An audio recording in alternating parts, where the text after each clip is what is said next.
Call the meeting to order at 6:34, and we'll start with the Pledge of Allegiance.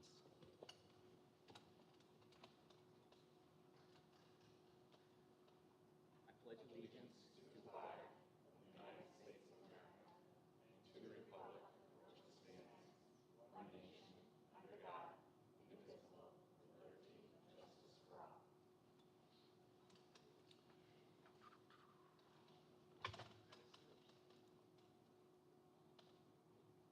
Any agenda changes?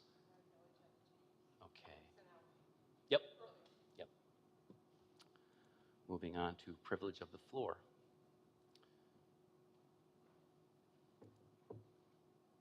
The board encourages public participation at board meetings during a specific portion of the agenda entitled Privilege of the Floor, Public Comment.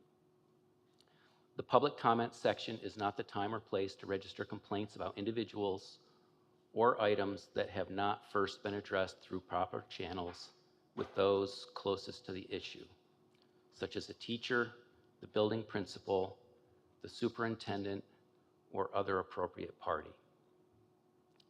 Individuals making statements during privilege of the floor are expected to be courteous and respectful, modeling for our students how one can participate and have their voice heard in situations where there is agreement or disagreement with others' views. If members of the public have gone through proper channels and still wish to discuss a matter with the board, they can submit their comments in writing to the board clerk. At its discretion, the board may invite visitors to its meetings to participate in the board's discussion of matters on the agenda. The public comments section is an opportunity for residents and residents only to address the Board of Education. Public comment should take place only in the portion of the agenda designated. This is usually at the beginning of each meeting. Persons wishing to address the board must indicate their desire to speak in advance on the sign-in sheet. Because the board typically has many business items on its agenda, speakers must confine their comments to 3 minutes. The board will not address specific questions, comments, but may ask for your name and contact information in the event follow-up is necessary. The board will not permit in public session discussion involving individual personnel or students. Persons wishing to discuss matters involving individual personnel or students should present their comments and/or concerns to the superintendent, who will share them with the board at the next executive session. So I have the sign-in list, and the first person who indicated they wish to make comment is Lucy Spohr. So, is Lucy here? Okay, if you would come down to the microphone, please.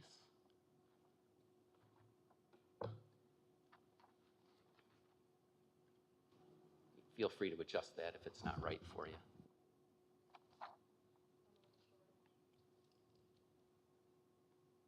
Hello. I have more topics about the mascot, not regarding toads again, but other topics. I've noticed that the school does not have someone who goes to sports games and is like in an eagle suit. I noticed that we did have one at the trunk or treat, but I would like to volunteer myself for that role. I feel like will definitely spread more spirit, and I think that will like cheer up a lot of people. I feel like making that purchase of a suit and having specific times for practices and stuff like that, and having a time during games where that would be where that person would be present is something that would definitely brighten the school's mood, and kind of like set this example of, you know, like eagle pride and joy for the school. Thank you. Thank you, Lucy. Thank you.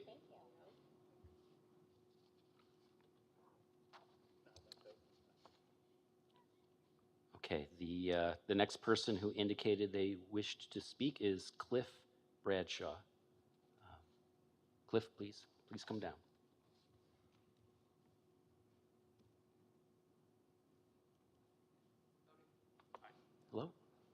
So I'd like to read a book, if I can. It's called Johnny the Walrus by Matt Walsh and illustrated by Kay Reeves. It's an illustration book. Johnny is a boy with a big imagination. One day, he's a dog. The next day, a crustacean. One morning, he came downstairs, barking and clapping. Show you the pictures. I don't have enough time to show it to everybody. Wood spoons for tusks and sock fins a-flapping. I'm Johnny the Walrus, he said with a roar. There he is, all suited up. The wood floor's my ocean, the carpet's my shore. Johnny's mom loves her son's make-believe time.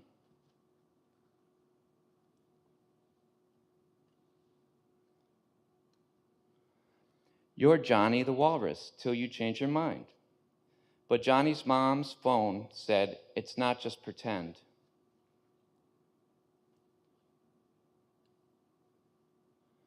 Only a bigot would say that. How dare you offend? Mommy was told to take John for a checkup.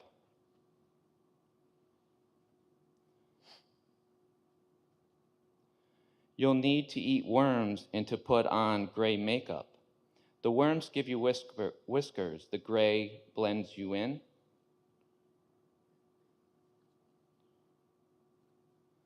And a simple procedure cuts feet into fins. It's gross eating worms, Mom. They're all so dang twitchy. Wood spoons kinda hurt and the makeup is itchy. Deep down, Johnny's mom knew that something was wrong.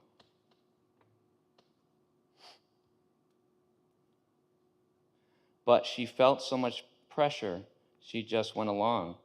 The internet people knew just what to do. And Mommy was told to take John to the zoo. When Johnny arrived, the walruses grunted. My boy's a real walrus. His growth was just stunted. The zookeeper thought, what's she talking about?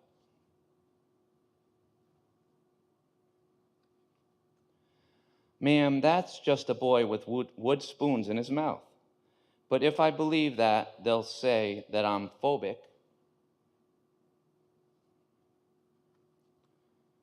Protecting your son, ma'am, is what's most heroic. At last, Johnny's mom was able to see that Johnny's not what he pretended to be. Now Mommy ignores the mean things on her phone, while Johnny pretends he's a bird flying home. The end. This is not an elementary school The library. time is up, thanks. Yes, I'd like to present this to the elementary school library. You guys can make a decision. Is that all right? As a donation? Yes.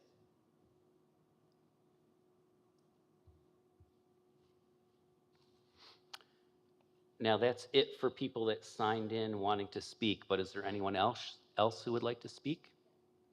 Okay, please come down.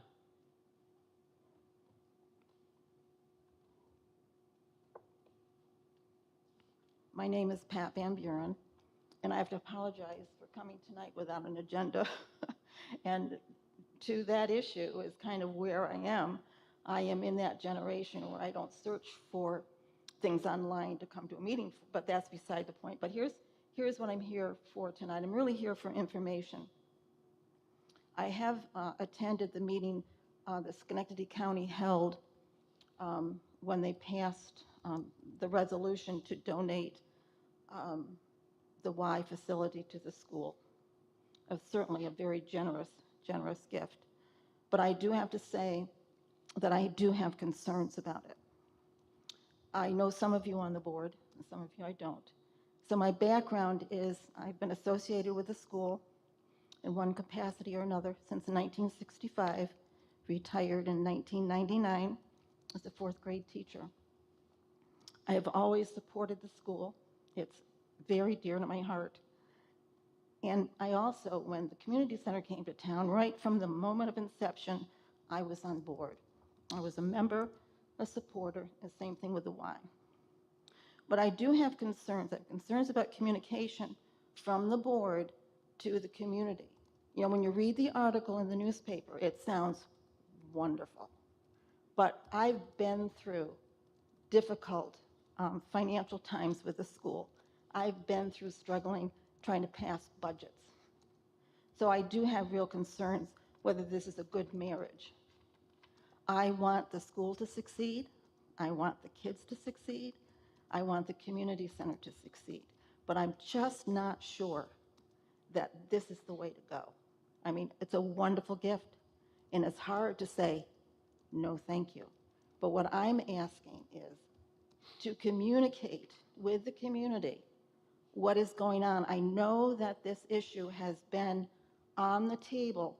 I mean, I know now, I didn't know then, that it's been on the table for quite a while.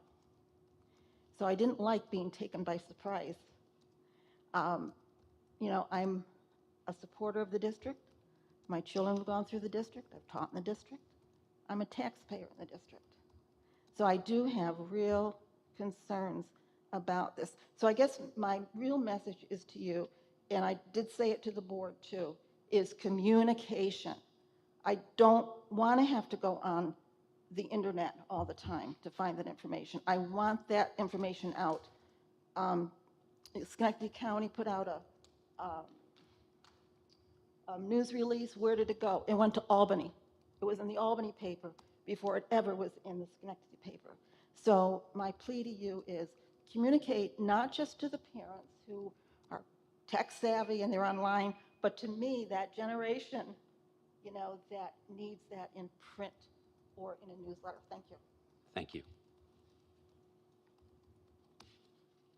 Anyone else that would like to speak? Okay. We will move on to the next item. Oh, sure.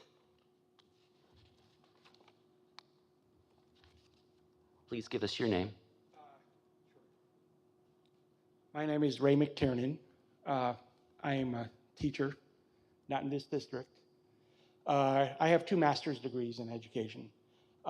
If I could just, I don't understand the book that was read, and if I could have that gentleman explain that, I'd yield the rest of my time to him, if possible, to explain Well, it. we don't really engage in kind Okay. of discussion. during- Understood. Okay, thank you.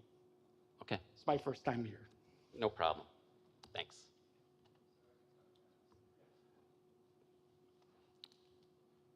So we're moving on to the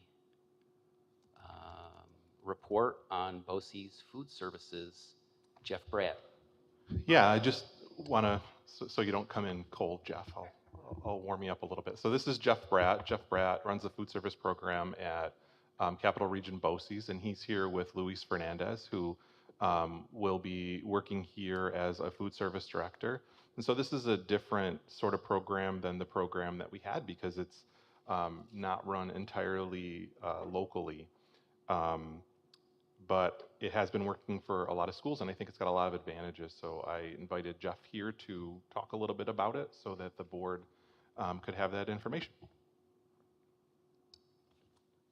Just real quick, Shane, Yes, is it okay if I leave my phone out so Melissa can text me when she wants? All absolutely. right, thank you.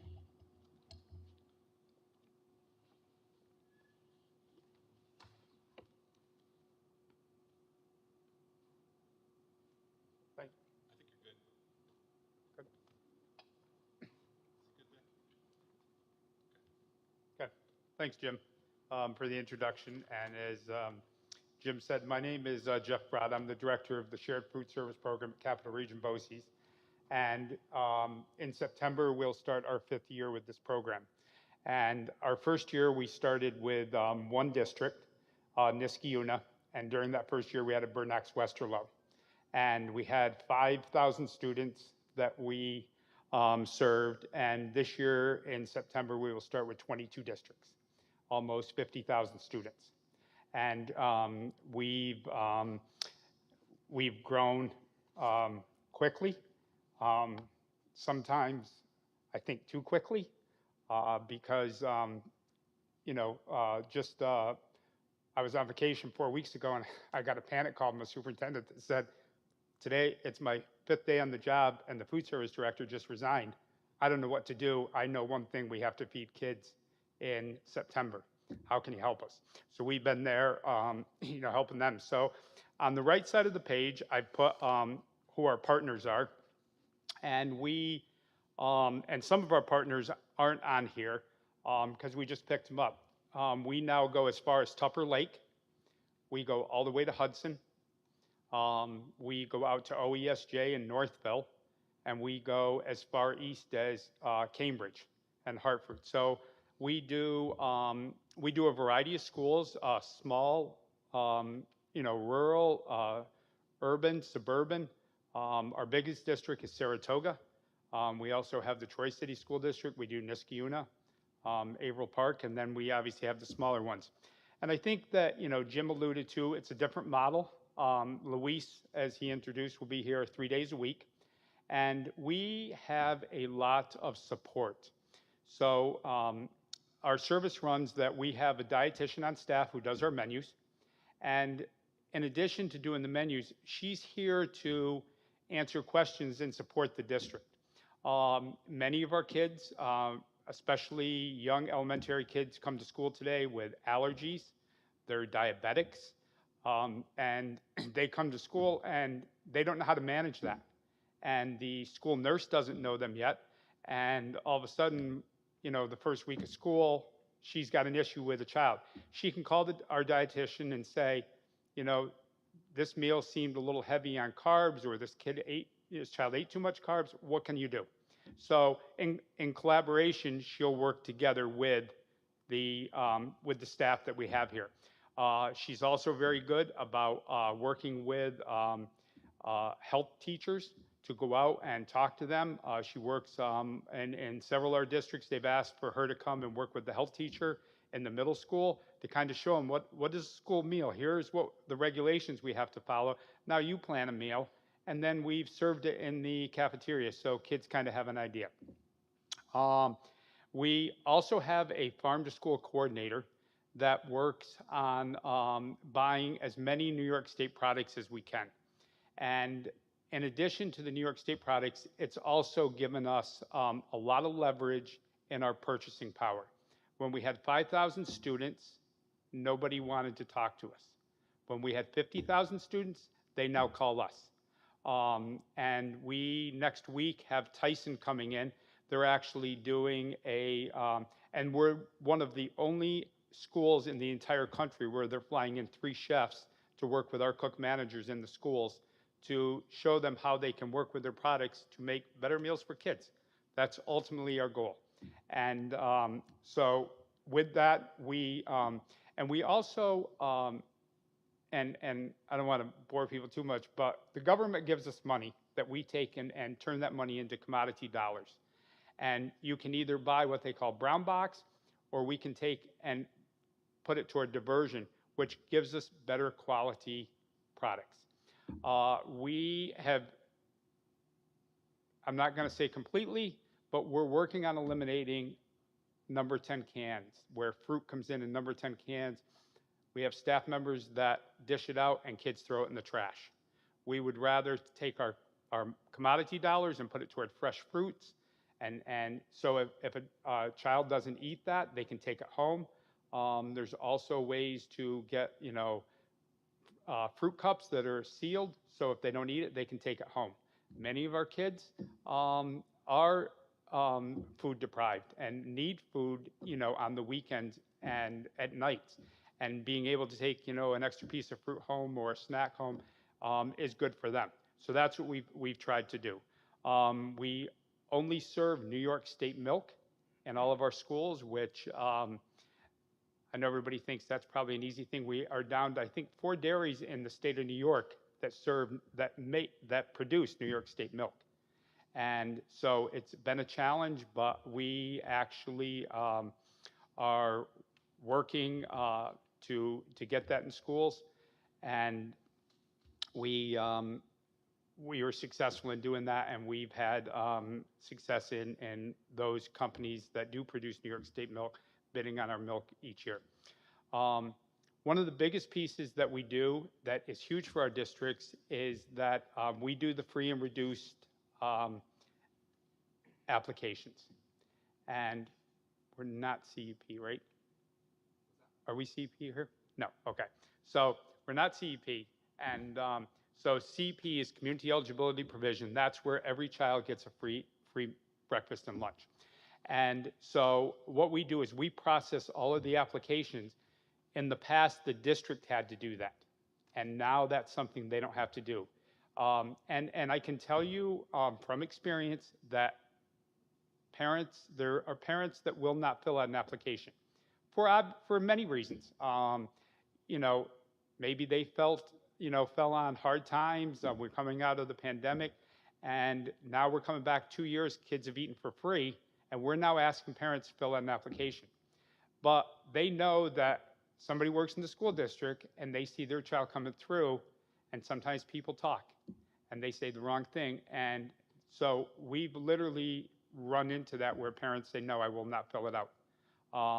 So we try to work with families. We will, the people that work in my office will actually go to a library. They'll go and meet them any place. They can come to our office if it would be more private for them to fill out an application.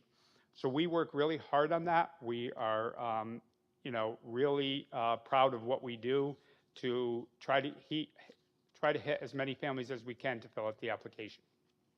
I also included just some sample menus. And these are just kind of some of the things that we do in some of our districts. One of the things that we put out a base menu, but maybe one of the items that are on the base menu, Luis may say, this just doesn't work here. Kids just don't like it. He has the freedom to do that. We also put that on there to show, like in Cambridge, they change it. And the person there kind of, somebody asked me last school board meeting, what's the grouchy ladybug parfait? So they're actually able to do that and kind of switch it up a little bit to get, some interest in the program. We also, I've added some of the marketing that we do, like in May, we had fresh asparagus in our schools, so that maybe a child would never see fresh asparagus, they get the opportunity to see that. And we try to put out some, different things. Brussels sprouts. Kids may never get a Brussels sprout at home, but at least they can try it and say, I tried it, I don't like it, or I tried it and I do like it. So we're all about trying to get as, and we're trying to make school food service fun for kids. We're, what we do in the elementary will be a little different in the high school. We won't able to impact everything we do in the first year, but high school, we try to make that more of a retail concept for students. They're going to go to college, they're going to go to the workforce. Our high school students go to Stewart's or they go to Cumberland Farms, and what they see there shouldn't be much different than what we do in high school for kids. And we've tried to do that, and we continue to work on that and get that to mirror more what they're going to see, as opposed to kids going through a line and maybe being served on a tray. So I can say that we have some very talented people that work with us. Luis has been, he comes to us from Johnstown. He was there for 2 years. He's done an amazing job there. And I'm excited that he chose to come here. And I think that all of our directors in all of our schools are always accessible to parents, students, staff. And that's what we try to do. And I think that's what when we first talked to Jim, that's what our goal is. So, and if anybody has any questions, we're here for questions.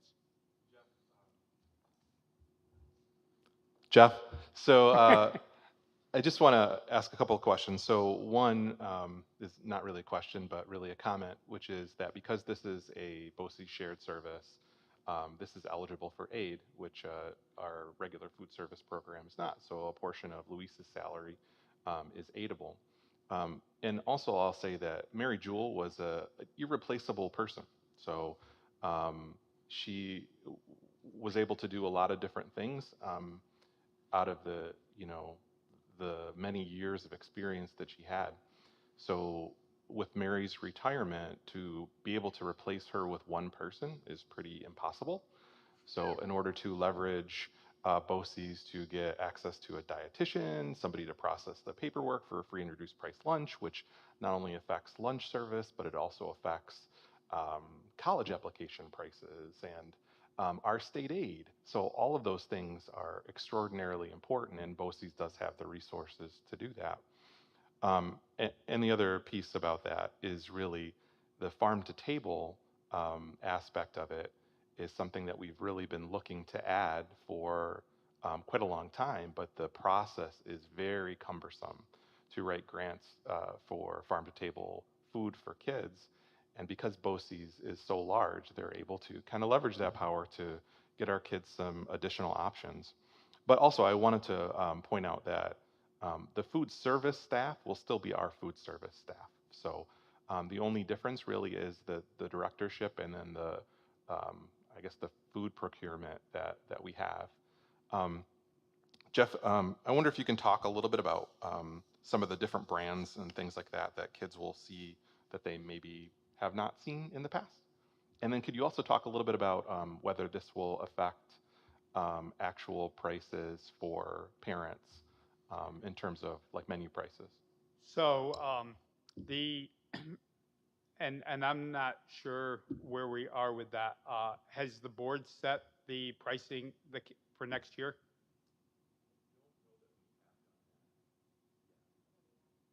Okay, so there is a tool that we use to look at what the pricing is, and so we will work on that. It's called paid lunch equity, and basically what we need to do is just like it tells us where our price should be, and then if the board said no, we are good with it being what we had.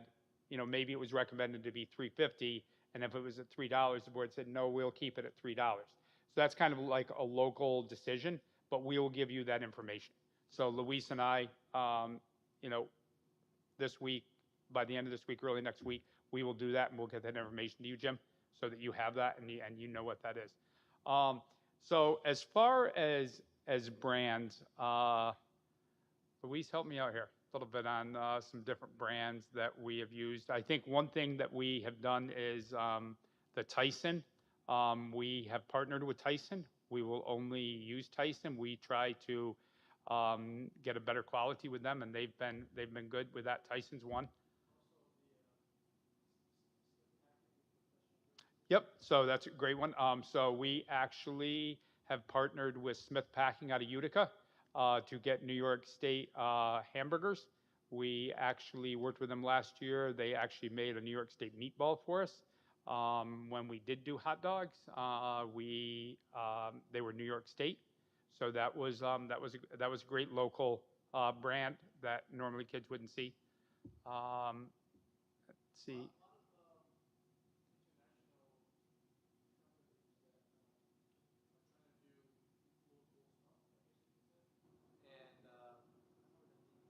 So we do Chobani. We work with Chobani. And so that's the yogurt we use in school.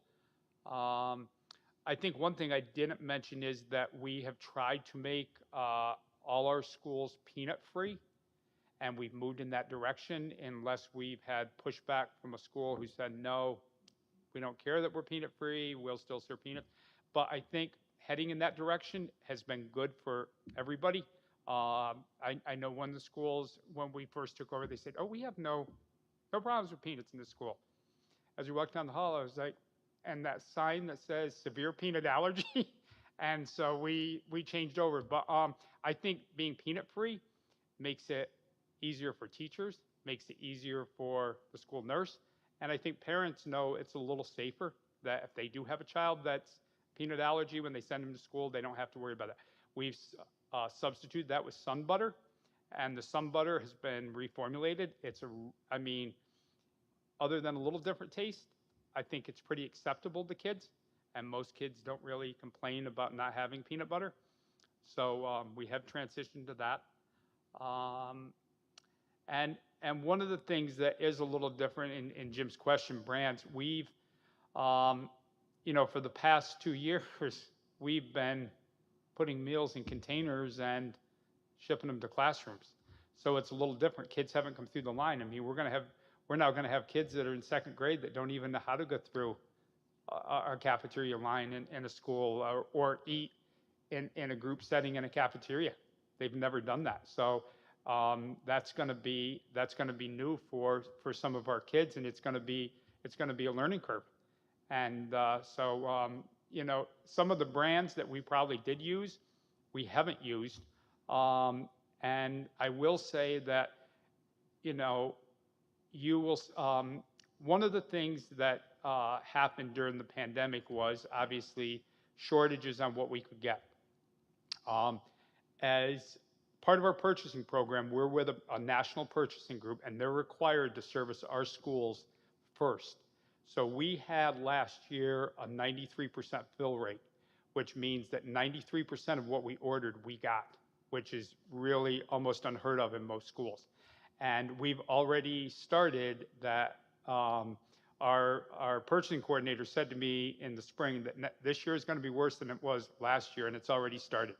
The commodities I mentioned today, they just sent a message to all schools that there will be no orange juice available through the commodity program this year. And so we're going to be a little challenged, but we will get things, we'll get juice for kids.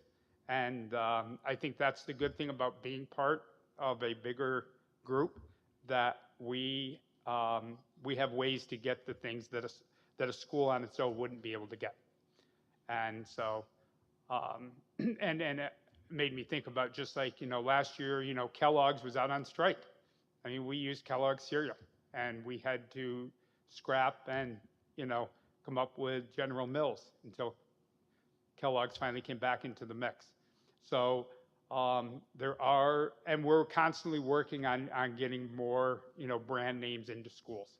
So we do work on that. I don't have, a lot right now that I can think of. So.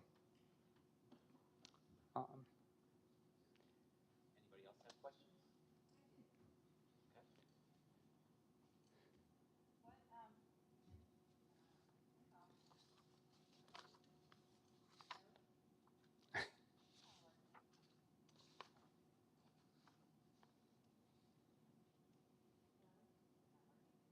That's okay. I can't. The choices of milk, what choices are there for the milk? So we do white and chocolate, and they're Okay. 1%. They're 1%? Yes. Okay. And then, well, I want to give you a compliment. If you make up names for these using riddles and stuff, the grouchy ladybug, I love that.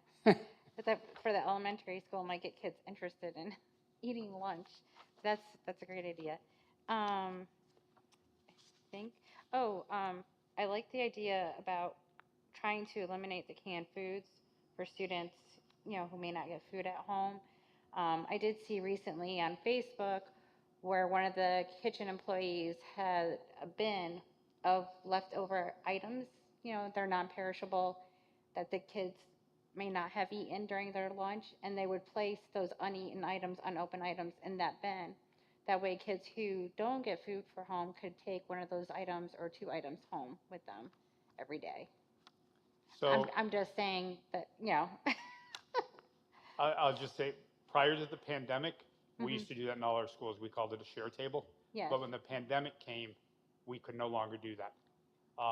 And so I'm not really sure in September what the directive is going to be on that, only because kids handling it, right. several times, and then somebody taking it home. But that's why we've really tried to encourage, like, individually packaged items, and encourage the kids to take, what they want, and if they don't eat it, take it home. The other thing that you did is bring up a good point, because one thing we hear from a lot of schools is about the waste. Kids will take something they won't eat, they throw in the trash. And so this year we had an intern working in our service, and she actually went to one of our elementary schools and did So at lunch, they're required to take 3 out of the 5 components to make it a meal. And so we actually gave kids a choice of like 3 different fruits. And when we did that and kids were able to pick what they wanted, we saw the waste go down considerably, as opposed to giving them one choice. Okay, this is the fruit you got to take. And when we put out like, maybe like applesauce and an apple and a banana, they could choose what they wanted, as opposed to saying, you have to take an applesauce today, and then they wouldn't eat it and throw it out. So we have seen, from that standpoint, a change. It's good. Thank you. Also, I just mentioned, Jim had mentioned about, brands and stuff. We've actually, one of the companies that we use for applesauce, actually, they make applesauce in like 20 different flavors, like birthday cake and blue raspberry, and that has been a huge hit. Some of the things that I wouldn't think that I would never eat a birthday cake applesauce, but little kids are all over it. So that's just an example. Sometimes you got to do what you got to do to get them to eat. So if birthday cake is what it takes, that's what we'll do. So. Anybody else have questions? Two. Oh, no, I'm back on. My first question, does the food come in as ingredients and gets prepared here, or is it mostly prepared elsewhere and brought in in chunks? Okay. We prepare everything on site. Cool. We do not, make anything off site and do that. Cool. And also, who does the school still handle the purchasing for non-food, food service related items, straws, We will, yes, packaging? yeah. Okay. The purchasing is all done here. We just are able to get it through a buying group that actually saves the district money. Okay, so that's even non-food items? Yes, Okay. food and non-food. Because I know at one point, a Girl Scout group locally fought to get paper straws, and they presented that to Mr. Rivenberg, and he was going to make that happen when we eventually run out of the closets full of plastic straws we have. So I was told to ask about that. Okay. We'll make note of that.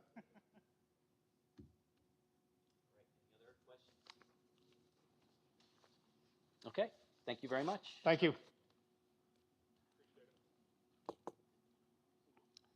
And next, we have the superintendent's status report.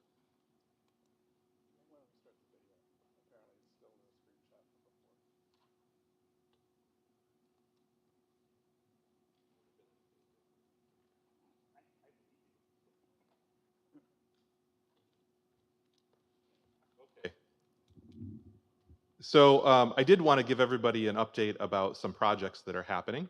So the first thing is the elementary bus loop and parking lot project. So that project's nearly complete.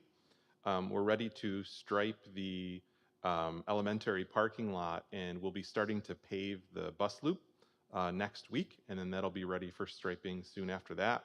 But everything with that has gone really smoothly, knock on whatever this is made out of. And I will also say, though, that keep in mind there's 2 different pieces of that are still part of that project that are we're waiting on supplies for. One are the light poles for the bus, the new bus loop. Those are hard to procure right now. And the other thing is the windows. So the windows have a really long lead time, and so we'll be doing that on second shift in the evenings, probably hopefully October, November. And so if the windows don't come in by that point, we'll have to see if we can get extensions on how long the project is allowed to go so that we can do it again when it's a little warmer. But the windows aren't that difficult to put in, so they can typically knock that project out pretty quickly once we have the supplies. So that's gone really well. I'll also talk about the Centennial project. So that's the next big capital project. And so we're currently still in the process of finalizing the scope. And that includes making some really difficult decisions because of increases in a lot of prices. So some of the items on the original scope that we were hoping to do might not be things that we can do on that particular project. Our goal is still to really make sure that we stay within a budget that allows us to go out at no tax impact or a very minimal impact. And so hopefully we can get everything that we can do underneath that umbrella, and then we'll have to put some things off to the next project. Um, I'll also say that we've been working on district security since I talked to you last about some of the different things that were happening around the district. We've put exterior silent alarms on all the doors. Some of the doors will get kind of screamer alarms in the future. And we're also working on buttons in different locations that will allow us to call lockdowns automatically. So those will all make our school safer. We were working on that even before there was the suggestion that schools did that from the governor. So we are on track with that. We just need to do some training. So that project's nearly complete. We're also working on kind of an update to the Hall of Fame that's in the high school hallway. We're working on a bunch of different pieces of that, and one of them I hope Pat can help us out with too. But we're also working on a history project to kind of look back at what's happened in our buildings over time, and that's given me a lot of opportunity to go through a lot of district history and learn about some of the people whose names are on parks in the area, and that's been really interesting for me. And then the goal for that too is also to make those items available on our website too, so that people can see them from home. There was a question earlier about the YMCA acquisition. And so the reason why there hasn't been communication about the YMCA acquisition is because there's no information to provide at this point. So while there was a press release in the newspaper, the board isn't acting until it's sure that this is the right kind of project for us. And so there's a lot of things that have to be considered in order to do that. But we also want to make sure that that project doesn't add additional, tax burden to the community. And so if it does, that is something that we're prepared to walk away from. But we also know that this is something that the community wants back open. And so if there's a way that we can be a part of making that so, we're going to look at every different possibility that we can in order to do that. So we're still having conversations with the county and some other entities that are interested in partnering with the school district to try to benefit the community. So a lot of that sounds like pretty opaque, right? So it sounds like I'm not saying certain things, and that's because with real estate transactions and other things like that, you don't really want to talk too much in public until you have a solid plan. And so you can rest assured that we will communicate when the time's right to communicate about that. And then for the time being, everything that we have to update is really on our website right now. So I would point people toward that to take a look at what we've said in the past about what our interests would be and what our goals are for the project. So please take a look at that. But don't think that this is a done deal and you haven't heard anything about it. It's still in the same place that it was when that information was released. So I did want to give everybody an update also on some school data. So at this time of year, it's really exciting for me because I get to go through how we did in a lot of different ways. We did just get our 3 through 8 test results back, and I don't have that information for you yet because it's still embargoed and I can't share it. But I do have lots of information that I can share. The first thing that I wanted to share is the fact that we do perception surveys with students and staff and parents every year. So we did the staff perception survey a little differently this year, and we'll probably continue doing that a little differently until we find something that really works. But the student perception survey that we send out and the parent perception survey, they're things from the U.S. Department of Education. They're probably better surveys in the world, but it does give us the opportunity to compare with other places and also to have a consistent survey to use. And then the other benefit of it is that there's no cost for that particular perception survey. So what I did was I wanted to kind of pull out some of the top things that students said and some of the things that students are saying that we should grow on. And I'll also point out that these aren't all of our students. So it's a pretty good return rate for students, a little less so for parents. But we still had, around 175-ish people respond back to a student survey, which is a pretty good return rate for students. Some of the things that students said that we're doing well are that teachers are making it clear when they're misbehaving in class. That's not a thing that teachers generally have a difficult time doing, but I'm glad that they're doing it. Also, teachers expecting them to do their best all the time, which I think is also a good thing to be good at. And there is another one that was, if I'm absent, there's a teacher or some other adult at school that will notice my absence, which is also an important trait. And then there are lots of chances for students at the school to get involved in sports clubs and other activities. So there are a lot of opportunities for kids to get involved in those things. So those are the top things that kids said that we were doing well on. And then the top things they said that we need some improvement on. So kind of the worst survey results were on students at the school stop and think before doing anything when they get angry. The temperature in the school is comfortable all year round, which I totally agree with, that it's not, especially depending on certain classrooms that you're in. It's not comfortable all year round, and we're working on it.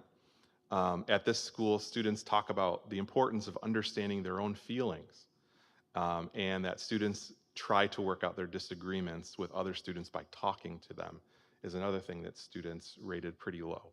And so those are all things that the building teams at each building takes a look at those things, and then they incorporate those into their plans for the following year.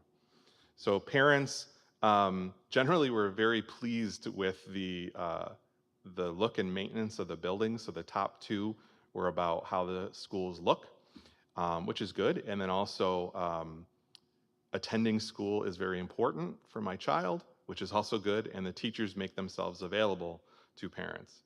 And then the things that parents said that they needed us to grow on were school rules being applied equally to all students. They also noted an issue with bullying of students in school activities, and helping them as parents figure out what social and emotional skills their children might need, and also, again, bullying through electronic means or devices, which is definitely something that we're addressing already in the secondary next year. We also took a look at Regents results, and so one of the things that we look at is we break Regents results and 3 through 8 results down by subgroups.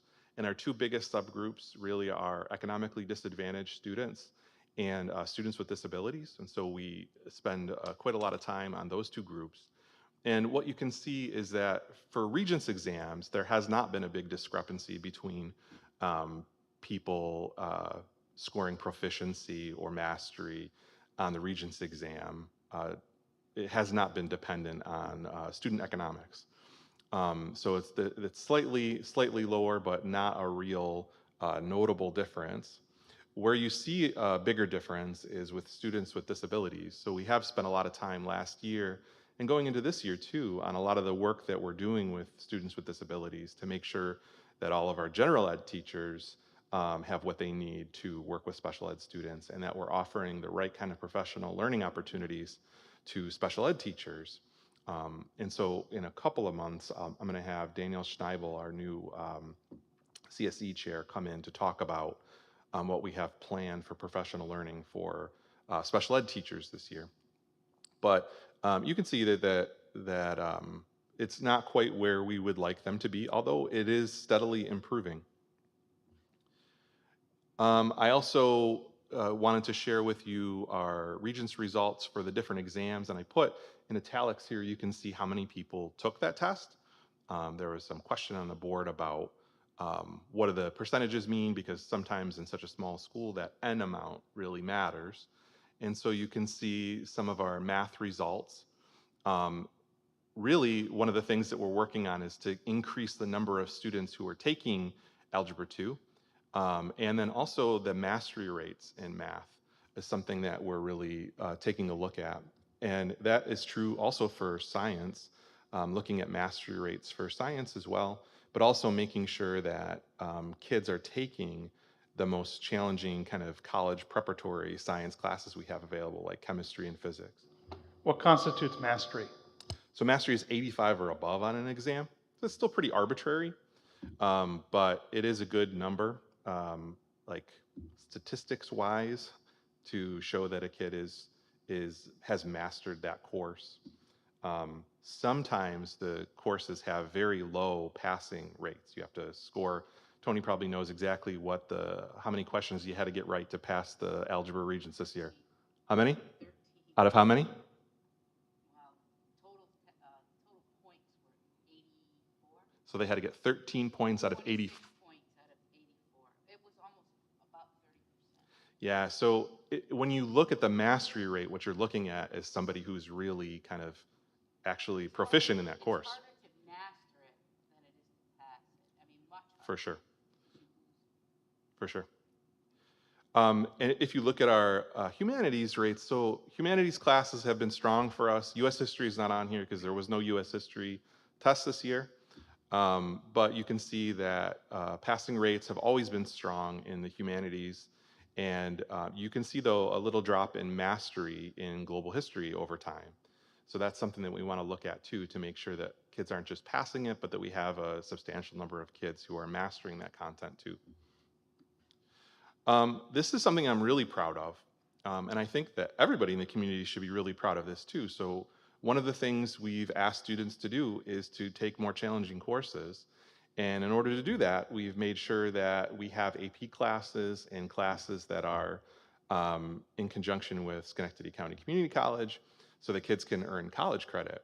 And so typically, I won't say all colleges offer college credit to students who get a 3 or above on AP exams, but that's generally the cutoff line.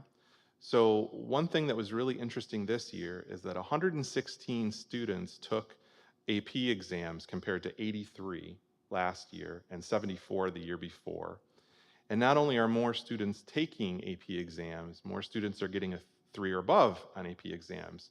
So 86 compared to 47 the previous year. So that's really positive that not only have we asked students to challenge themselves, they have done that, and then also they're meeting the challenge, which happens a lot when students challenge themselves.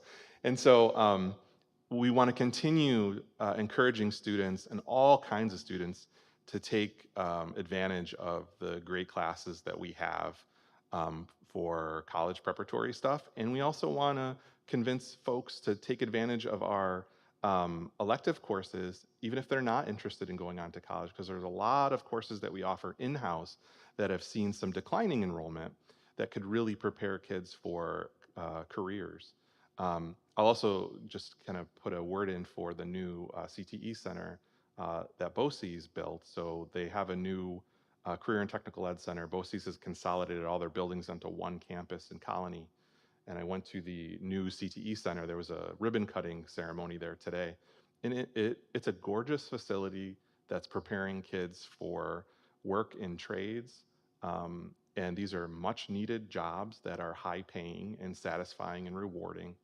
And so it was really nice to see an investment put in for those students, because I think for a long time, the emphasis really has been on college preparatory programs. Now, I was just talking to somebody else about the need to now that we've done that in Albany, to make sure that the Schoharie Center matches that as well. But we do have some kids who are going to the Albany Center too. And then the idea of which programs are going to be offered at which place, I think matters a lot too. But there's lots of opportunities here. There's business classes and tech classes that are geared at FAMCOM classes that are geared at preparing kids for careers that they might enter. Also, just to kind of again mention, our graduation rate is comparatively high. It's usually among the highest in the region. We usually have maybe 1 student or 2 students who don't graduate over the lifetime of that cohort being in high school. This year we did see a slight decline in Regents diplomas with advanced designation. So those are students who have taken more than just the required number of Regents exams. We saw a slight decline in that, but also a slight increase in students that were leaving high school with those CTE endorsements from BOCES trade programs. So for whatever that's worth to you, I think it's interesting to see what these trends are. You can also kind of see some trends in terms of what decisions students are making. So you see kind of a decline in 4-year college enrollment but slight increases in two-year colleges and entering the workforce. So we ebb and flow and we change all the time. But what we do want to make sure is that we know that around 70% of our students are entering college. And we want to make sure that they're still taking rigorous courses while they're in high school so that they don't find themselves in remedial courses that they're paying for once they get to college. So taking things like Algebra 2 and chemistry and physics, those are all things that are going to help them, as are the AP classes and the Schenectady County classes. I'll also point out that, so last year we saw a big uptick in suspensions. So we saw a lot of behaviors that were negative last year. We saw some vandalism early on in the year. And so suspensions are certainly something that we have an eye on, and so do all schools in the region. So bringing back all students, some of whom had not been in school for over a year, back into the high school was very challenging. And so we think that we're in a good place. Certainly the end of the year ended a lot better than the beginning of the year. And so we hope that we can kind of continue building on that now that students have been in school for a full year again. Yeah. Missed it. Did you say that? Oh, sorry. Did you say that there were expulsions or no expulsions last year? There's no such thing as an expulsion in New York. Okay. So we can't expel kids. Even Vic. Even if it's like criminal? No. Students can be suspended, Mm-hmm. but they cannot be expelled. Okay. Thank you. Yep. Or Miss Marvin, in, what was that, March, February? Something like that, yeah. And they said they had a bunch of plans they were going to implement, and they got the senior classes more involved Yeah. in patrol and policing the schools and really trying to build up some excitement in the school. Did it help? Yeah. Last year, as a microcosm, Yeah, the big part of that curve was the beginning, or? certainly with the vandalism. So the vandalism all but ended, and certainly you still have some things every once in a while in bathrooms, because those are the hardest to kind of police. But that went way down, and so did a lot of the other incidents that we were seeing in the beginning of the year, especially in terms of some of those things that students mentioned, that students not very good at talking through their problems, not being so quick to anger, not lashing out with violence. A lot of those things were really curbed by the end of the year. So there are far fewer suspensions at the end of the year than there were at the beginning of the year, as people were kind of reacclimating to the high school. There were also, I'll also point out, there was a lot of movement between school districts. So not only were some kids out of school for over a year, some students also were out of school for over a year and moving to another district. So they didn't know anybody and they didn't have that background. So that's very challenging for a student to come into a new environment.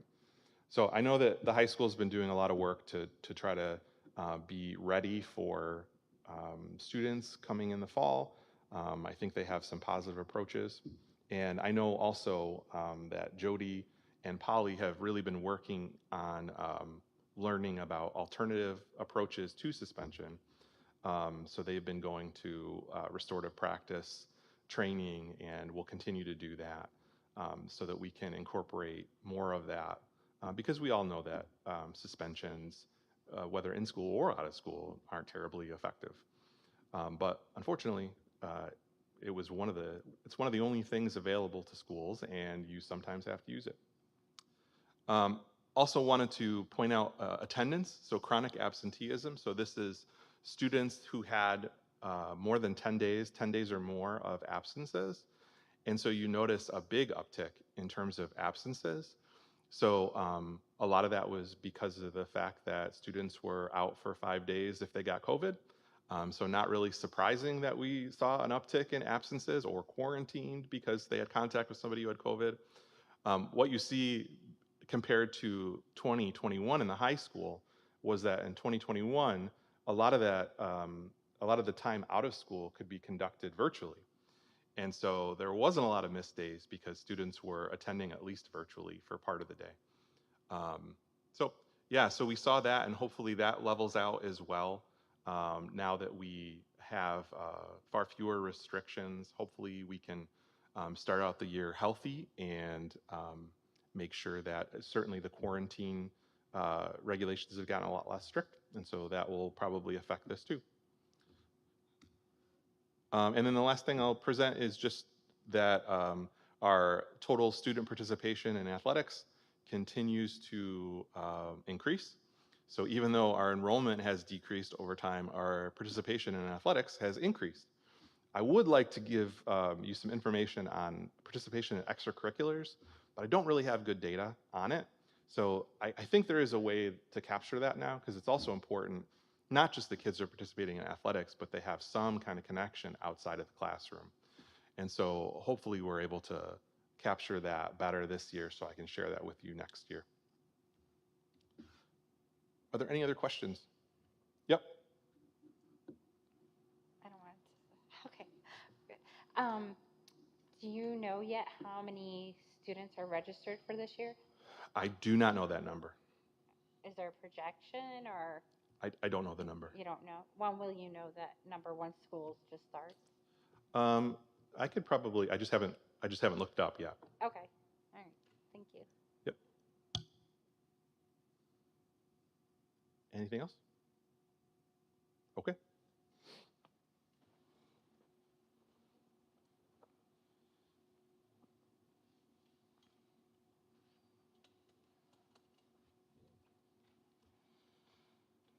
Okay, moving on. Next item, approve minutes of the July 12th reorganization, July 12th regular, and August 1st, 2022 Board of Education meetings. Recommendation that the Board of Education accept the meeting minutes from these meetings as submitted. Do I have a motion? Thank you, Avis. A I'll second? second. Thank you, Teresa. Questions or comments? All in favor? Aye. Aye. Aye. Any opposed? Any abstentions? New business. Standing committees. Did any of the committees meet? Policy did virtually, kind of. Yes, am I able to Yeah. speak? Can everybody hear me? We can hear you. We can actually hear you. All right, excellent. Yes, we didn't meet formally, but we did have some small changes to our technology use in our policy regarding technology use, personal technology use. So Mrs. Marvin had asked for some small changes that really essentially make it so that students really need permission to be using personal technology, and that it needs to be used in the classroom for instructional purposes, and otherwise they would need to have permission. So that was it, and we all said that seemed totally reasonable. Sounds good. Thanks, Melissa. Moving on to financial. Accept financial reports. Recommendation that the Board of Education accept the appropriation status, budget transfer, ECA, revenue status, and treasurer's reports ending June 30, 2022, as provided by the treasurer and recommended by the Assistant Superintendent of Management Services. Do I have a motion? I'll motion. Thank you, Francis. Second? Tony, thank you. Questions or comments?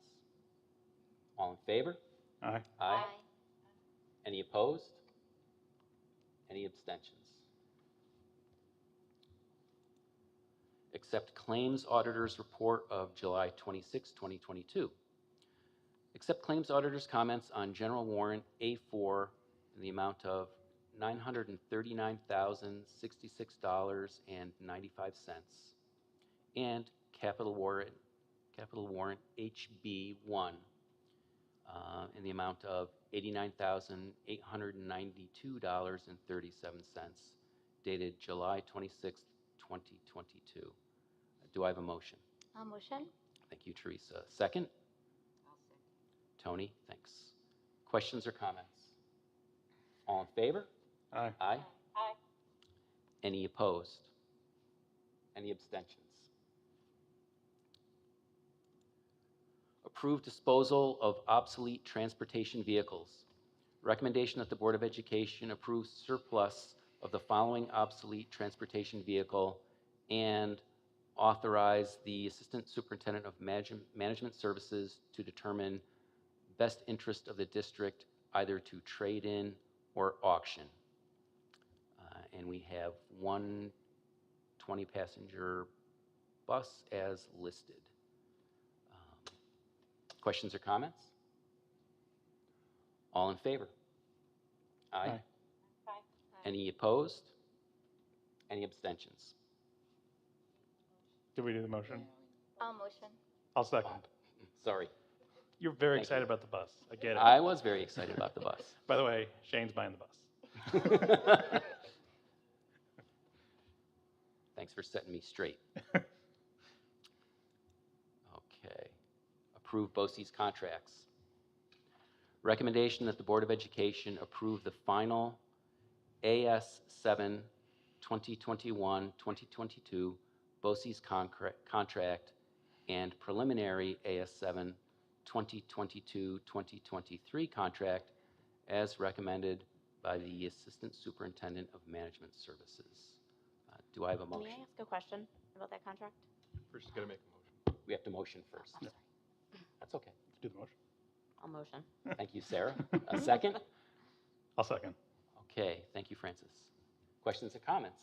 So yes, according to what I feel like I'm seeing on this contract, now, do we have to get all of our curriculum? Is this curriculum that we're looking at under all these line price items?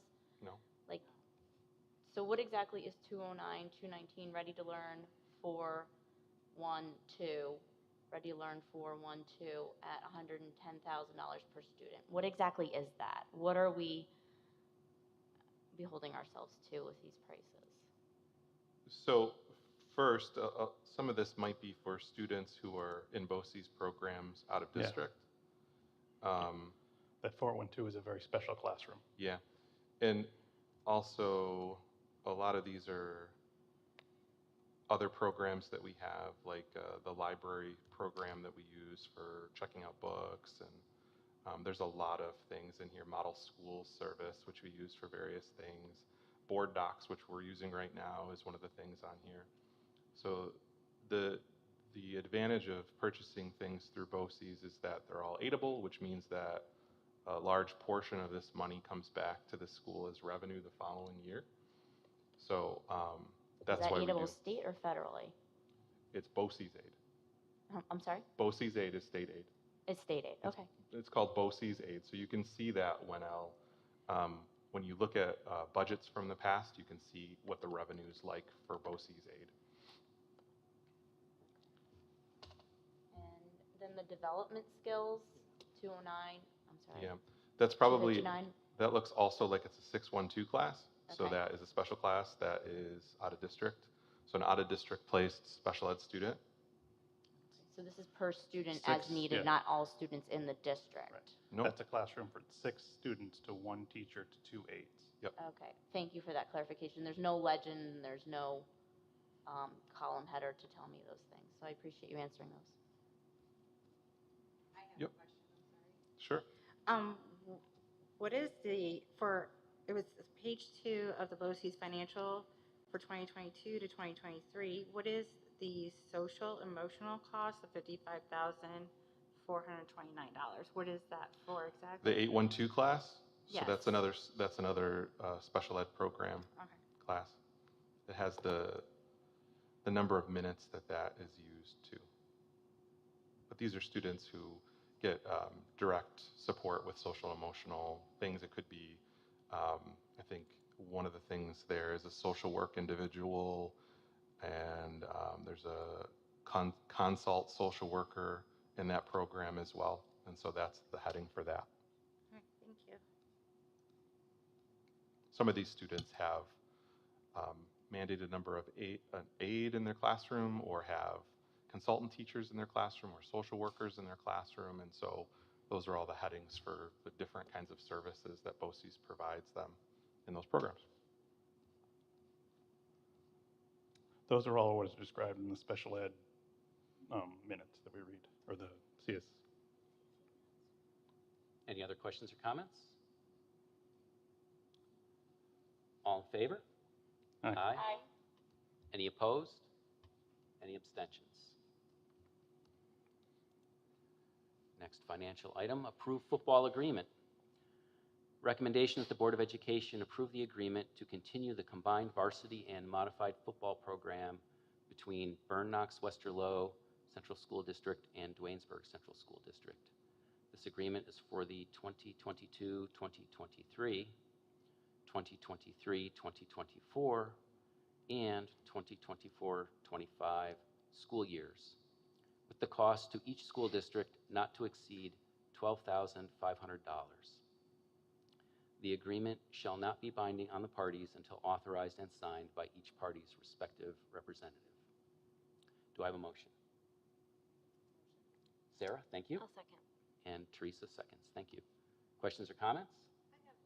I do, I'm sorry. No? Go I ahead. used to work workers' comp, and I just had a question about the agreement itself. So for insurance coverage, if a student from sports, I don't know, a kid playing sports for BKW gets injured, why are we considered a secondary insurance for that child or that student? I don't understand why we wouldn't be. So why wouldn't we just be responsible for our own players and they be responsible for their own players? It's part of the share, is that we both take an equal share of that. Okay. Other questions, comments? Any rough idea on what our participation is on this?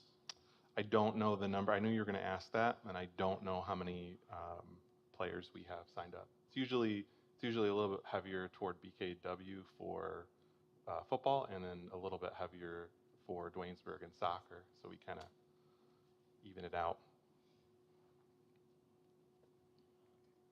Anyone else? Thank you. All in favor? Aye. Any opposed? Any abstentions?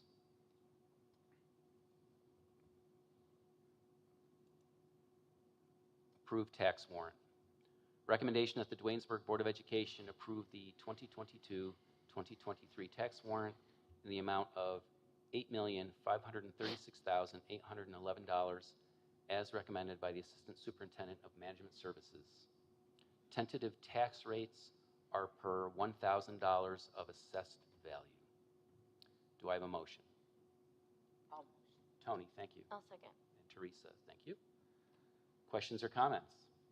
I'm sorry, I do have a question because I've never dealt with tax warrants before.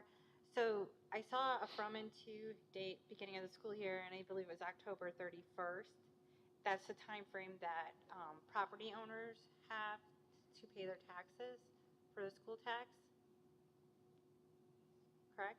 Yeah. So is that a set amount that's set by the school? Can it be extended? I think that's probably set by state. It's set by the state? All taxes must be mailed by the 31st of October. Okay. The tax lady's here till December. Sometimes it takes 3 to 4 weeks for people to submit the payment, mail system to come in. All unpaid taxes at the end of the warrant are then turned over to the town, and they Right. get added into the January tax base. So my other question is, due to COVID and people not being able to work, I feel like we're at the tail end of that, but has the state made an exception to extend that date No. at all? Okay. Any other questions? All right, all in favor? Aye. Aye. Any opposed? Any abstentions? Okay. Next financial item, approve additional ECA position.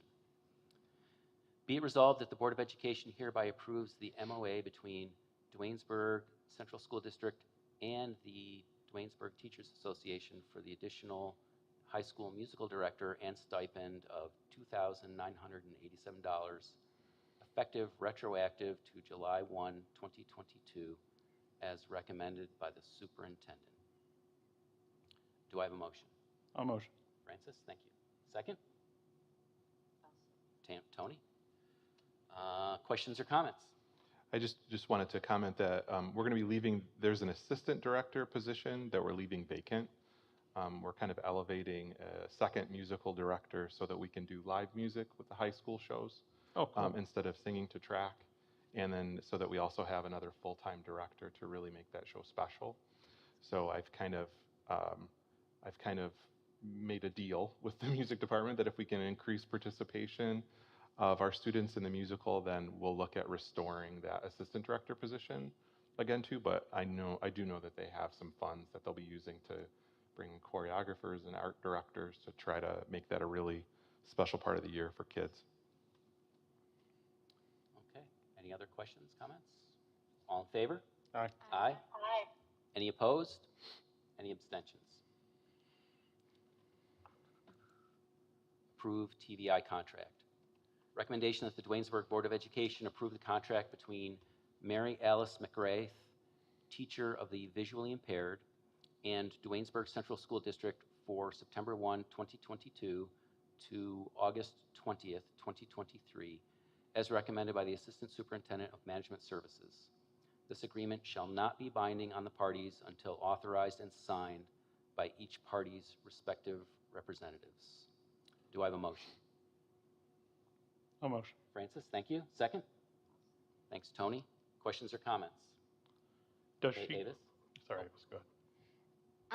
So I noticed with some of the contracts, because I think there was another contract in there that I saw included was the background check. The individual who does the visually impaired, who has a contract with the school, is there a background check for that person? So I'm not sure if yes, there will be, but I'm not sure if we do the background check for the person or if they're coming from a place that does the background check and forwards it to us, but I can check on that. Shouldn't that be in the contract, though? Because I think it was in one of the other contracts that I saw. Okay. I don't know why that's not in the contract.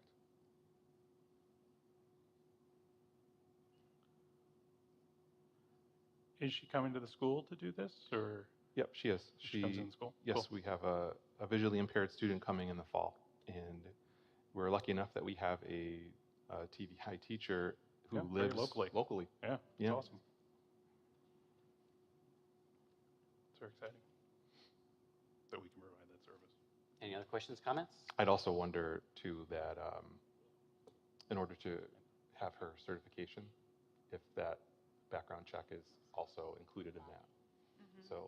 So if you having your fingerprints done in order to carry that teaching license is probably part of that. So that might be why. I'm just guessing. Is there any way we can, I know we're getting close to the beginning of the school year, is there any way we can get confirmation? I will make sure that it happens, but there's no way that we can table this and go back to it. We need to get this. This is an important one for the kid. Mm-hmm. Anyone else? All in favor? All right. Aye. Any opposed? Any abstentions? Last financial item. Approve Whispering Pines preschool contract.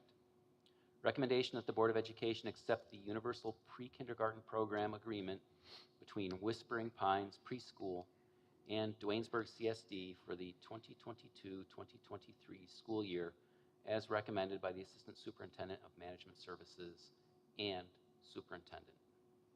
Do I have a motion? I'll motion. Thank you, Teresa. A second? Sarah, thank you. Questions or comments?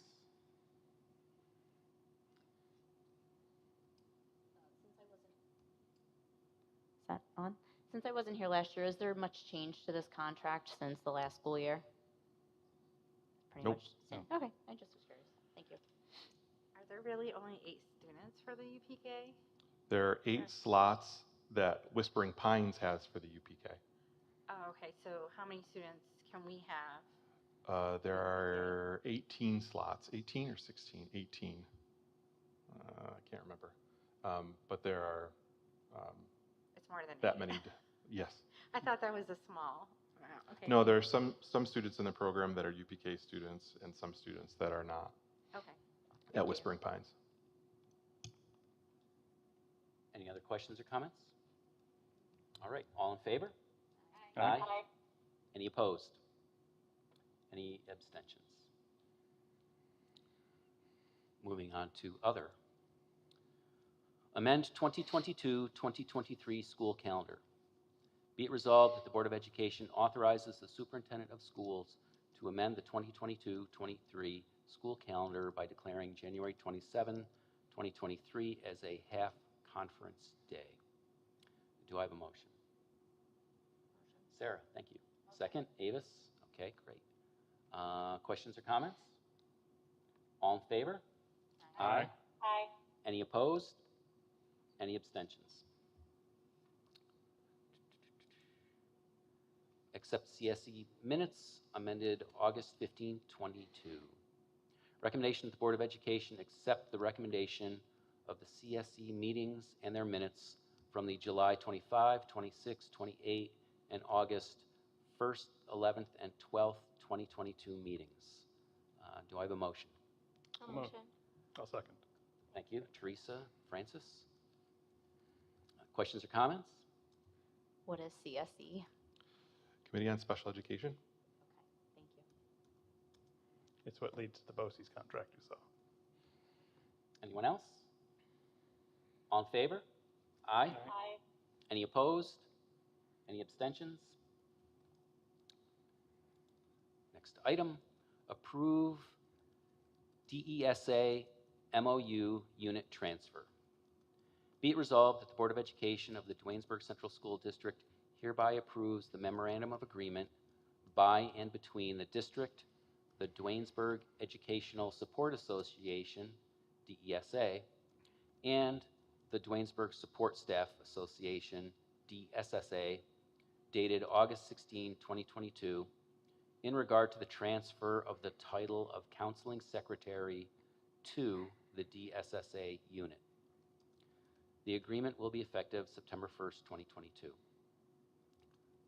Do I have a motion? Francis, thank you. And Avis, will you second? Thanks. Questions or comments? All in favor? Aye. Aye. Any opposed? Any abstentions? Approve revised policy 7316. Recommendation that the Board of Education approve amended policy 7316, student use of personal technology, with the first read, waiving a second read as recommended by the superintendent. Do I have a motion? I'll motion. Thank you, Teresa. Second? Thank you, Tony. Questions or comments? I'd just like to state that I'm so happy that we're attempting to solve this problem different than Schoharie, that Yep. this should not be you can't solve a technology problem with technology. That's just not it doesn't feel like a good path forward. So actually stating rules and then having the teachers follow those rules and the students follow those rules feels like the way forward. Anyone else? All in favor? Aye. Aye. Aye. Any opposed? Any abstentions?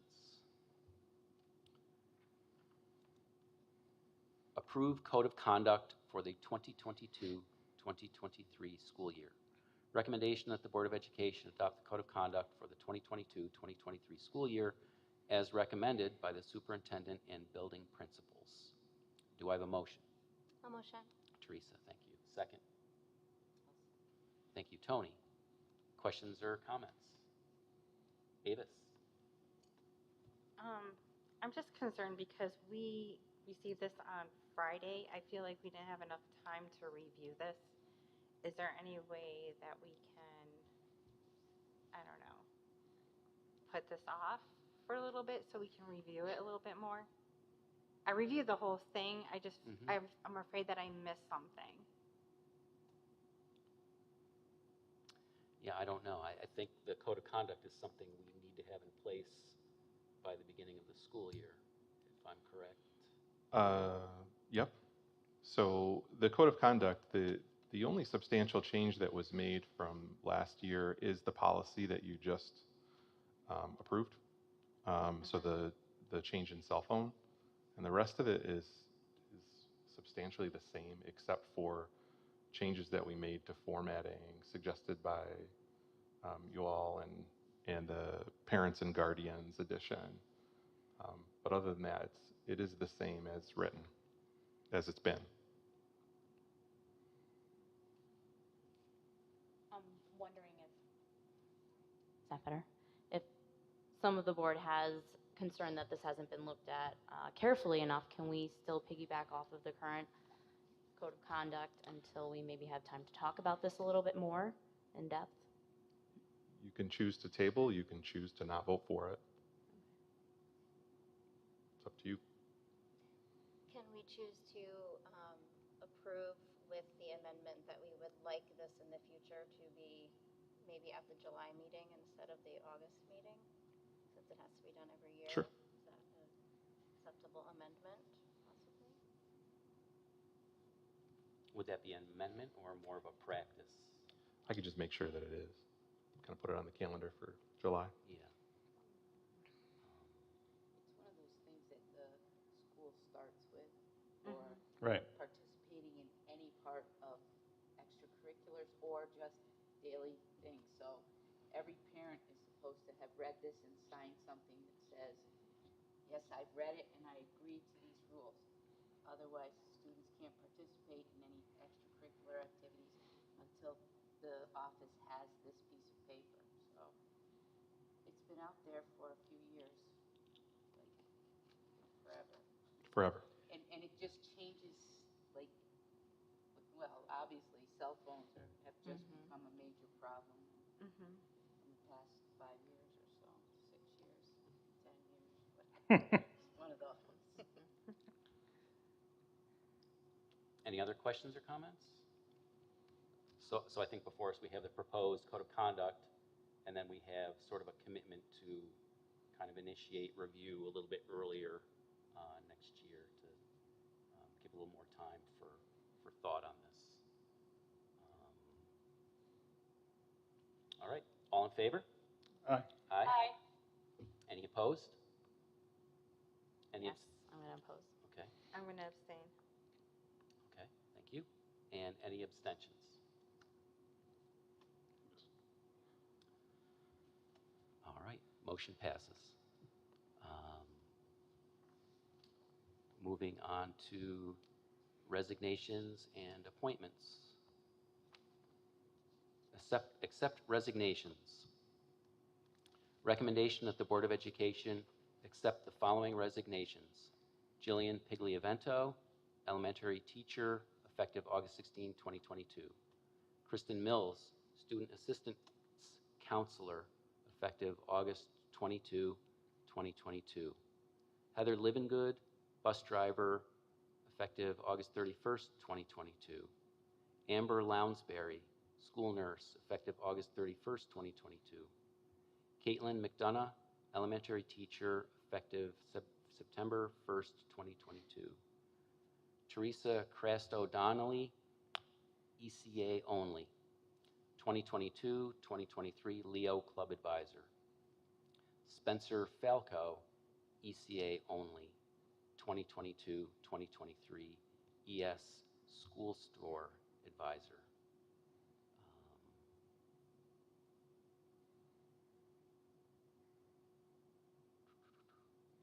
And note the following employees will be resigning from their current positions to accept other positions within the district. Valerie Camiso, part-time bus monitor, Andrea Hunter, teacher aide, and Tina Szynski, aide. Do I have a motion? I'll motion. Thank you, Avis. Second? Second. Thank you, Sarah. Questions or comments? Just, obviously I've only got elementary school kids, but I've dealt with Ms. Pigliavento and Ms. Lounsbury for several years, and losing them is a big blow to the district. They've been fantastic teachers, and I mean, I can only imagine the public health knowledge that Lonsberry has gained in the past year, when prior to that, she cared about Band-Aids and checking kids' eardrums for ear infections. So, thank you. Anything you want to add? Okay. All in favor? Aye. Any opposed? Any abstentions?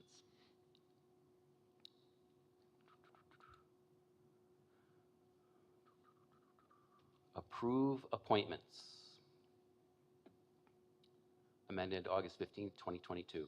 Recommendation that the Board of Education approve the following appointments as recommended by the superintendent, assistant to superintendent of management services, and principals. ECA appointments are for the applicable 2022-2023 school year. All appointments are employees at will, and appointment at this time does not guarantee employment for the entire school year or term. And there's several names there. For this, I'm going to say as listed. Do I have a motion? I'll motion. Thank you, Teresa. Second? A second. Francis? Thank you. Questions or comments? All in favor? Aye. Aye. Any opposed? Any abstentions?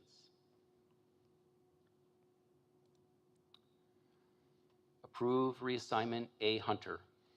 Recommendation that the Board of Education approve the following reassignment as recommended by the superintendent and assistant superintendent of management services effective September 1st, 2022. Andrea Hunter, school secretary. Do I have a motion? I'll motion. Thank I'll you, second. Avis. And Teresa, thank you. Questions or comments? All in favor? Aye. Aye. Any opposed? I can, right? Just say yes. You can vote for it. Any abstentions? Next item. Approve appointment A. Hoffman. Be it resolved that the Board of Education hereby accepts the recommendation of the superintendent to appoint April Hoffman to a 4-year probationary appointment as a science teacher in the science tenure area, Master's Step 15, commencing September 1st, 2022, and ending August 31st, 2026, contingent upon compliance with the requirements of the education law. Do I have a motion? I'll motion. Thank you, Francis. Will you second, Sarah? I'll second. Thank you. Questions or comments? All in favor? Aye. Aye. Any opposed? Any abstentions?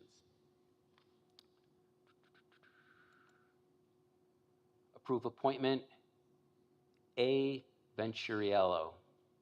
Be it resolved that the Board of Education hereby accepts the recommendation of the superintendent to appoint Ashley Venturiello to a 4-year probationary appointment as an elementary teacher in the elementary tenure area, Master's Step 7, commencing September 1, 2022, and ending August 31st, 2026, contingent upon compliance with the requirements of the education law. Do I have a motion? I get motion? Oh, sorry. Sarah? No, you're fine. Thanks. I can second. Will you second, Yeah. Teresa? Thank you. Questions or comments? Just that Ashley will be the new UPK teacher. Comes to us with lots of experience from the parochial setting. Good, good, good, good. All in favor? Aye. Any opposed? Any abstentions? Approve long-term substitute appointment, C. Lorette. Be it resolved that the Board of Education hereby approves the appointment of Christopher Lorette as a long-term substitute technology teacher, Master's Step 13, effective September 1st, 2022. Do I have a motion? I'll motion. Thank you, Avis. Second? Second. Francis, thank you. Any questions or comments? I just have a question. Long-term substitutes have to have what teaching certifications to? Yeah, so we have a certain Yes. amount of time that we can carry him as a long-term sub, and then if he doesn't get he's going for a transitional A certificate. which will allow him to teach with 3 years probationary to get his teaching credentials. But I think it's 45 days, and then we have to reappoint him again in 45 days. But I'm pretty sure that the transitional certificate will come in even before, I'm hoping for before the beginning of school, but just in case it doesn't, we have him appointed at least as a long-term sub. Okay, thank you. I have a question. Yep. Just at step 13. So Chris is not a brand new teacher. Chris is a person who's got 30 years experience in the field of technology at Microsoft and GE, and has a lot of industrial experience.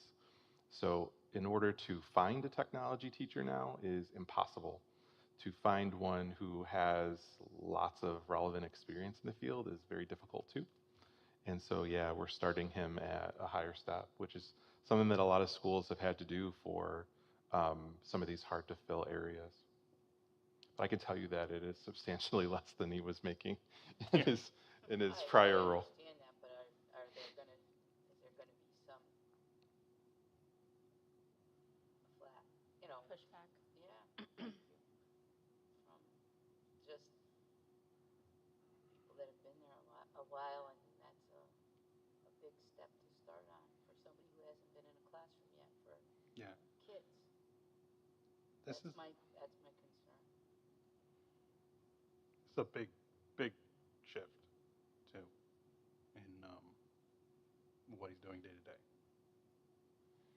He'll be subject to all the same evaluations as other teachers, correct? And support. I mean, Right. what kind of support are we going to give him? Transitional certification requires you to have a mentor, and so he'll have a mentor that'll work with him, and then he'll also be enrolled in a college training program that will give him a supervising teacher. So it's kind of like doing student teaching at the same time that you're doing your teaching, which truthfully is what is happening now. We have a student teacher in technology in the fall.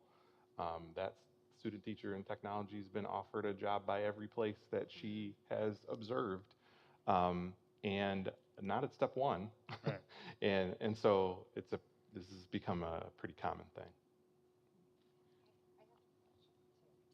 She brings up a good point, but I can see where you're coming from also. So we have other technology teachers currently. One. What grade or step are they at? This is probably a conversation to have in Okay. exec session. Okay, all right. I'll hold my comment. Anyone else?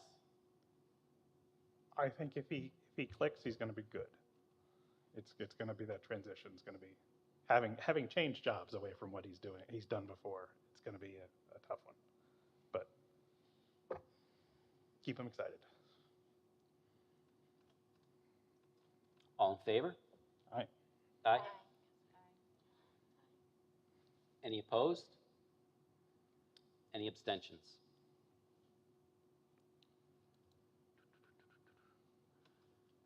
Approve reappointment of long-term substitute C. Big. Sorry. Be it resolved that the Board of Education hereby approves the reappointment of Christina Big as a substitute health and PE teacher, Master Step 6, effective September 1st, 2022. Do I have a motion? Sure. Thank you, Sarah. I'll second. And Teresa seconds. Thanks. Questions or comments? All in favor? Aye. Aye. Any opposed? Any abstentions? Okay. Approve reassignment. T. Szynski, added August 15th, 2022. Recommendation that the Board of Education approve the following reassignment as recommended by the Superintendent and Assistant Superintendent of Management Services, effective September 6th, 2022. Tina Szynski, clerical aide. Do I have a motion? Motion. Thank you, Sarah. Second? I'll second. Thank you, Avis. Questions or comments? All in favor? Aye. Aye. Any opposed? Any abstentions? All right. That seems to be the last personnel item, and we're moving on to information. The First item of information is we have a thank you note from Kristen Johnson thanking the board for the scholarship award. Questions or comments on that? Did you want to read that aloud or? I can do that.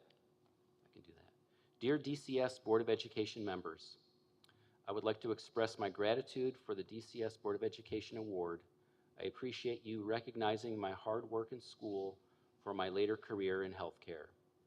By awarding me this scholarship, I am able to help further my studies and concentrate on my psychology degree.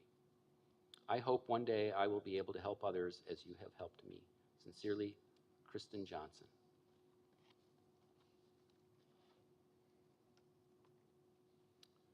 And we have one more information item. Accolades for Melanie O'Neill. She achieved the distinction of becoming an ISTE certified teacher. Yep, which is the International Society for Technology and Education.